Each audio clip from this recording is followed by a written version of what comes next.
Saya Pendeta Yakub Sulistyo. Video ini khusus untuk umat Kristen. Dengarkan video 58 detik dari Ustadz Gurunda Zuma berikut ini yang seharusnya mampu menyadarkan umat Kristen untuk berpikir ulang. Layaknya orang Islam tidak pernah berdebat dengan Hindu Buddha. Tidak pernah. Kenapa? Karena mereka tidak menyentuh apa yang menjadi esensi di dalam Al-Quranul Karim. Berbeda dengan Kristen. Andai saja lembaga lain Indonesia percaya diri kemudian mendudukkan apa yang ada di dalam kitabnya berdasarkan asal-usulnya, maka tidak ada debat. Dan kalau Anda ingin tahu kebenaran, Anda ingin mengerti tentang kekristenan dan tentang Yesus, maka berdebatlah dengan orang yang paham, bukan dengan orang yang pemahamannya hanya sekecil. Saya tunggu Anda untuk berdebat dengan saya jika Anda memang orangnya cerdas. Dalam firman itu dibuat menjadi daging. Yesus itu Tuhan dalam bentuk roh. Tuhan ada di dalam daging itu. Kenapa? Melainkan lebih mengenal Allah. Sehingga jika berdebat dengan teolog Islam, tidak mungkin menang. Sehingga terasa memalukan. Selalu kalah. Masih belum kapok juga umat Kristen dibantai Ustadz Islam karena penggunaan nama Allah yang seharusnya tidak perlu terjadi. Dan pendeta-pendeta Kristen karena menggunakan Allah, ya tidak bakalan menang menghadapi teolog Islam. Ini bukti bahwa LAI punya tujuan tertentu yang oleh Pendeta Yakub menyebutnya kontekstual penginjilan. Sahabat tahu maksudnya? Kalau saya bahasakan secara lugas untuk pemurtad.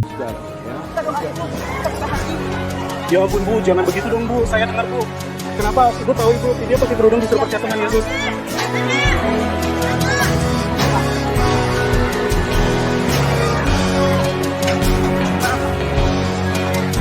Apa yang dilakukan oleh apologet muslim adalah reaksi, bukan aksi.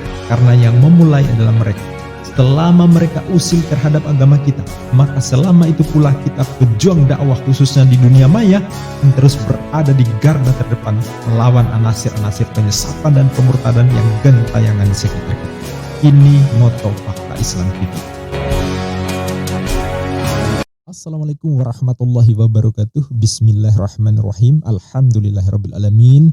Taqabbalallahu minna wa minkum. Taqabbal ya karim.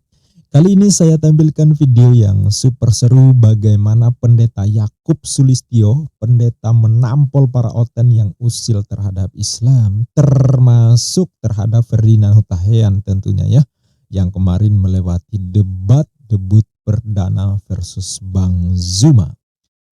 Ini sangat menarik ya sahabat. Di video ini Pak Pendeta Yakub Sulistyo saat di gereja malah menampilkan ceramah Ustaz Zuma untuk disimak para jemaatnya. Ini sangat menarik ya sahabat. Pendeta Yakub Sulistyo saat di gereja malah menampilkan ceramah Ustaz Zuma untuk disimak para jemaat. Beliau berharap Ustaz Zuma bisa menyadarkan Kristen, bahkan menyadarkan Lembaga Alkitab Indonesia atau LAI. Luar biasa ya Bang Zuma. Beliau nggak masuk gereja, tapi ceramahnya masuk gereja oleh Pendeta Yakub Sulistyo ya. Yang menarik lagi, beliau membuat pernyataan keras ya Pak Pendeta ini bahwa para pendeta tidak mungkin menang debat melawan muslim. Ini pernyataan Pak Pendeta. Mudah-mudahan harapan Pak Pendeta Yakub Sulistyo disimak baik-baik oleh oten, terutama Ferdinand Hutahian yang menyalahkan apologet muslim karena membahas ajaran kekristenan. Ya. Karena video ini terkait dengan momen munculnya si Ferdinand Hutahian yang menyoal apologet muslim, penantang Bang Zuma, Donditan dan Jesslyn dan gerombolan mu'alaf begitu dia sebut ya.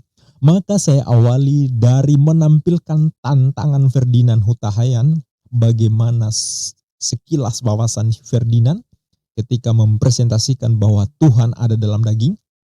Kemudian bagaimana Pendeta Yakub Sulistyo berjuang menyadarkan para oten. Ya. Jadi di bagian pertama mari kita simak tantangan si Ferdinand Hutahian yang saya yakin ini juga cukup viral kemarin dan bagaimana reaksinya. Pesan ini untuk saudara Donditan, Zuma, Jesslyn dan semua gerombolan-gerombolan yang mengaku dirinya mualaf yang selalu bertendensi negatif terhadap Kristen dan Yesus. Saya sampaikan pesan ini, jika Anda ingin tahu rasanya anggur, maka jangan meminum air comberan. karena air comberan tak akan mampu menciptakan rasa dari anggur. Gak ngerti aku di mana si kepala orang ini ya. Jadilah pengikut Yesus. Jadi jangan Anda samaratakan pemikiran Anda dengan pemikiran keimanan seorang Kristen. Dan kalau Anda ingin tahu kebenaran, Anda ingin mengerti tentang kekristenan dan tentang Yesus, maka berdebatlah dengan orang yang paham, bukan dengan orang yang pemahamannya hanya sekecil. Saya tunggu Anda untuk berdebat dengan saya jika Anda memang orangnya cerdas. Sekali lagi saya peringatkan, berhentilah bertendensi negatif terhadap Kristen dan tentang Yesus, karena saya akan melawan Anda.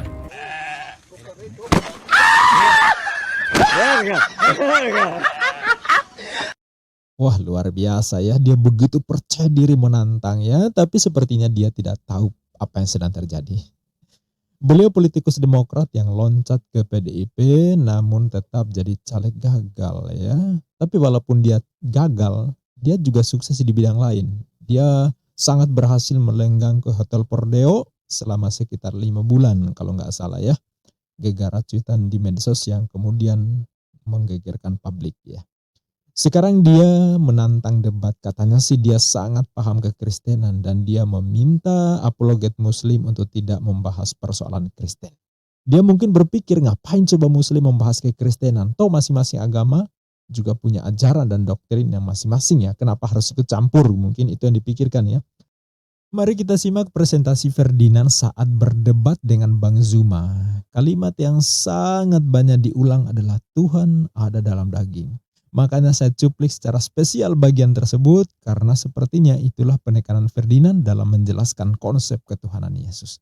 Namun kami peringatkan sebaiknya sih jangan sambil makan dan minum ya sahabat. Bahaya bisa keselak. Tuhan itu datang ke dunia dalam firman itu dibuat menjadi daging.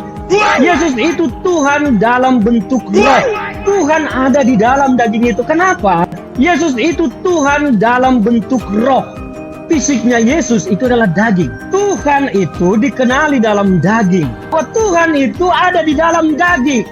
Yesus itu Tuhan dalam bentuk roh. Gak ngerti aku di mana si kepala orang ini ya. Daging itu, firman itu menjadi daging supaya firman, roh, Tuhan itu bisa bersama-sama dengan manusia. Yesus itu Tuhan dalam bentuk roh. Tetapi yang di dalam daging itu saya tanya. Tuhan. Bukan. Tuhan datang ke dunia dalam bentuk daging. Karena di dalam daging itulah ada Tuhan. Yesus itu Tuhan dalam bentuk roh. Bukan Tuhan manusia, tetapi Tuhan ada di dalam daging itu. Gak ngerti aku di mana si kepala orang ini ya. Yesus Tuhan ada di dalam daging itu. Yesus itu Tuhan dalam bentuk roh.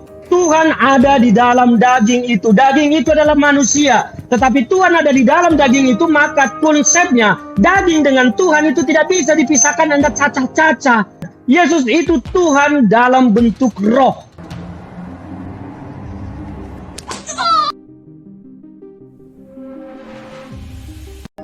Sekali lagi saya peringatkan, berhentilah bertendensi negatif terhadap Kristen dan tentang Yesus, karena saya akan melawan Anda. Cuma jangan Oke, saudara, kita hanya mau bicara bagaimana supaya kita ini tidak saling menyinggung, tidak saling menyerang, karena Tuhan kita tidak tahu apakah Tuhan kita itu seperti apa.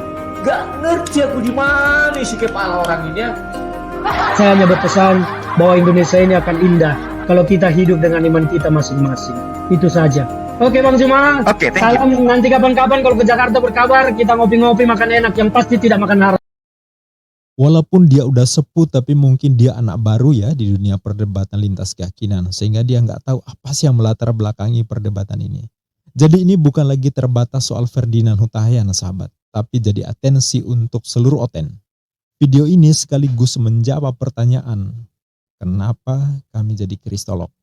Kenapa banyak kristolog muslim yang akhir-akhir ini makin merajai dunia debat lintas agama, bahkan makin memperbanyak jumlah mu'alaf yang sebelumnya mereka adalah apologet Kristen. Ya, termasuk Fakta Islam TV ini. Kenapa suka membahas dan mereaction konten-konten terkait kekristenan? Kenapa nggak bahas Islam saja ya? Ini namanya Fakta Islam TV, kenapa nggak bahas Islam saja? Nah, video ini jadi jawabannya ya. Yang menjelaskan adalah Pak Pendeta Kristen sendiri. Jadi nggak perlu Muslim capek-capek menjelaskan. Ini Kristen sendiri yang menjelaskan, Pendeta Yakub Sulistyo. Bagi Anda yang ingin berdebat dengan apologet Muslim, Anda perlu mikir luar biasa. Karena udah pasti kalah. Nggak mungkin menang. Bukan kata saya loh ya, tapi kata Pak Pendeta Yakub ya. Selamat menyimak, semoga terhibur dan mendapat pencerahan. Amin. Shalom, kembali berjumpa dengan saya Pendeta Yakub Sulistyo. Video ini khusus untuk umat Kristen. Dengarkan video 58 detik dari Ustadz Gurunda Zuma berikut ini yang seharusnya mampu menyadarkan umat Kristen untuk berpikir ulang. Kita dengarkan bersama. Kami umat Islam tidak akan mungkin mau berdebat dengan Kristen kalau Kristen percaya diri dengan Bible-nya itu sendiri. Sahabat-sahabat, saudara-saudara yang saya kasih dalam nama Allah. Karena kalian mengambil kata Allah. Kitab kalian itu diterangkan di kitab kami. Fawailul lilladzina yaktubuna alkitaba bi'aidihim tsumma yaquluna hadza min indillah. Kitab kalian itu dituliskan oleh tangan manusia sendiri, lalu dikatakan ini firman Tuhan. Kenapa saya terjun di sini? Karena itu tadi Anda mengatakan Allah punya anak, Anda mengatakan Allah jadi manusia, maka saya terpanggil untuk membantai itu. Akibat kesalahan terjemahan tersebut menyebabkan pendeta-pendeta di Indonesia kebanyakan tidak mengenal nama dan pribadi Yahweh, melainkan lebih mengenal Allah, sehingga jika berdebat dengan teolog Islam tidak mungkin menang, sehingga terasa memalukan, selalu kalah.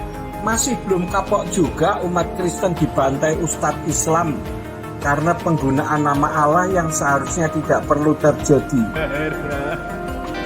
Dan pendeta-pendeta Kristen karena menggunakan Allah, ya tidak bakalan menang menghadapi teolog Islam, karena dianggap satu Tuhan yang sama, yang membawa ke surga, yaitu Allah, yang dalam Kristen.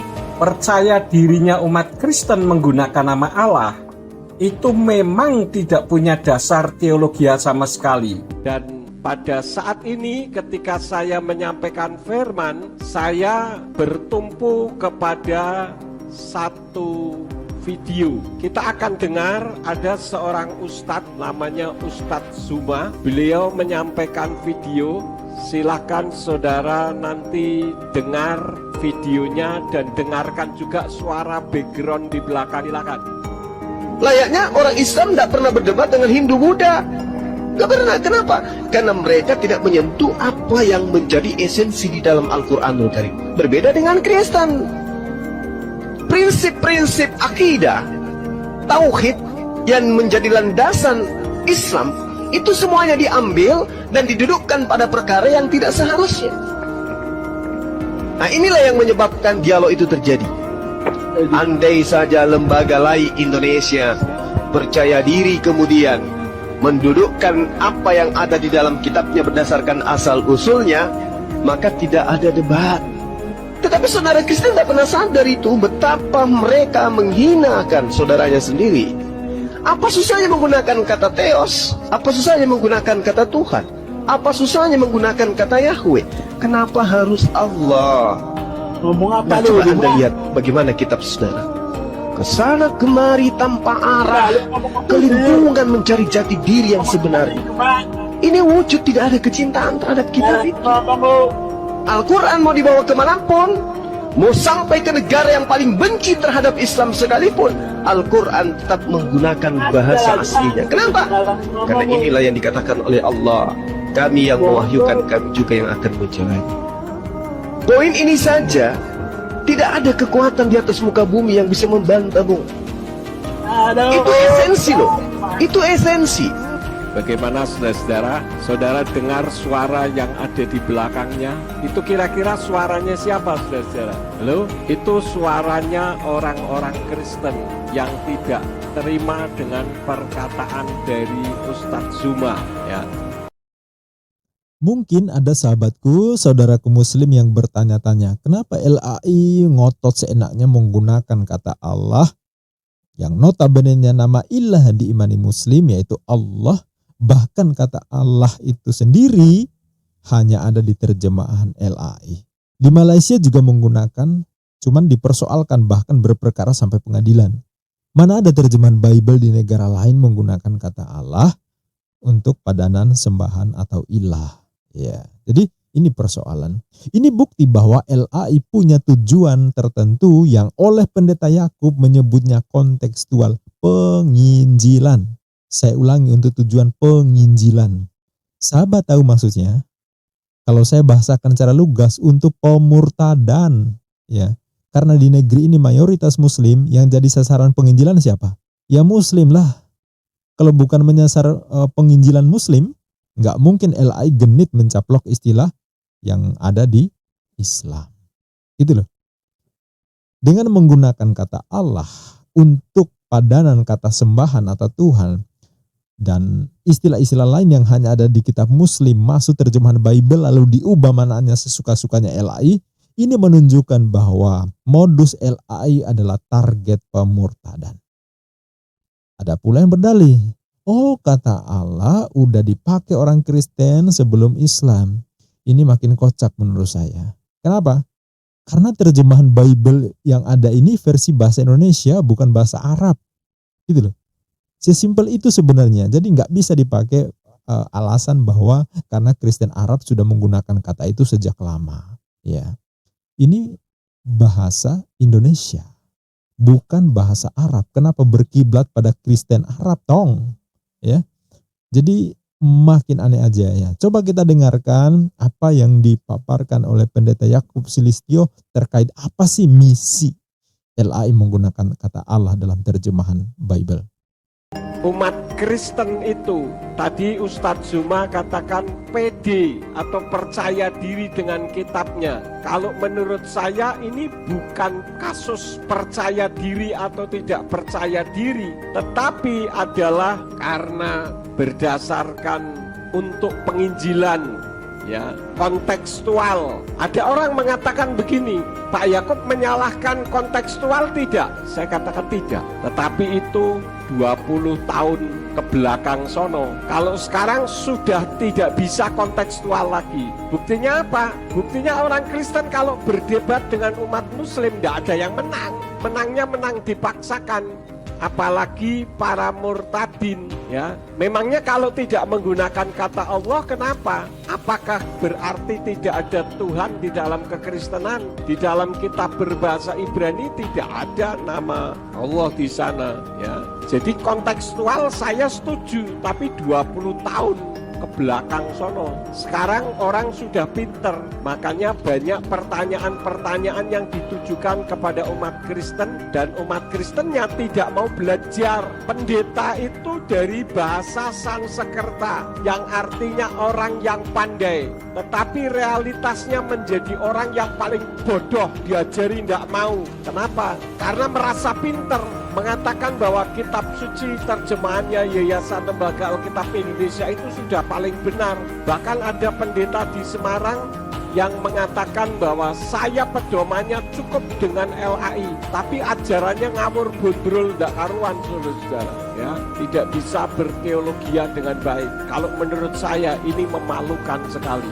Nah sekarang kita udah paham ya, kenapa apologet Muslim membahas ajaran Kristen. Yaitu tadi, yang memulai kegenitan ini siapa? Kita Muslim tidak sibuk membahas ajaran Hindu, Buddha, Konghucu. Enggak, karena umat di agama itu tahu aturan. Mereka tidak usil dengan ajaran di agama kita. Mereka tidak usil dengan ilah yang kita imani. Tidak usil menggunakan istilah-istilah pokok di ajaran agama kita. Maka kita enggak bahas Hindu, Buddha, Konghucu. Lantas bagaimana dengan Oten? Sangat luar biasa usilnya. Nama ilah kita dicatat.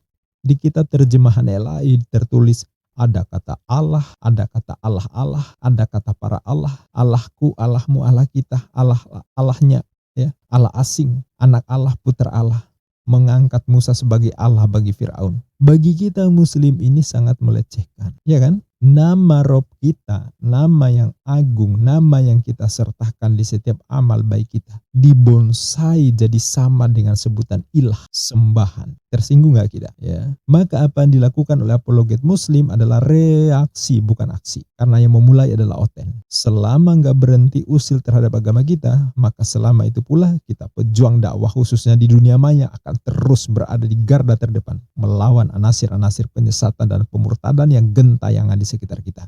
Ini moto Fakta Islam TV. Dan lihat hasilnya, berapa banyak mu'alaf lahir dari gelanggang apologetika, kajian lintas agama, perdebatan. Ustaz Samsul Arifin Ababan, Pendeta Yohanan Joni Mema, Pendeta Dance Mume, Profesor Menahem Ali, Kohani Kristianto, Kodonitan, Valen yang sekarang jadi mu'alaf terus ganti nama menjadi Umar Al-Faruq, Jesslyn dan lain-lainnya.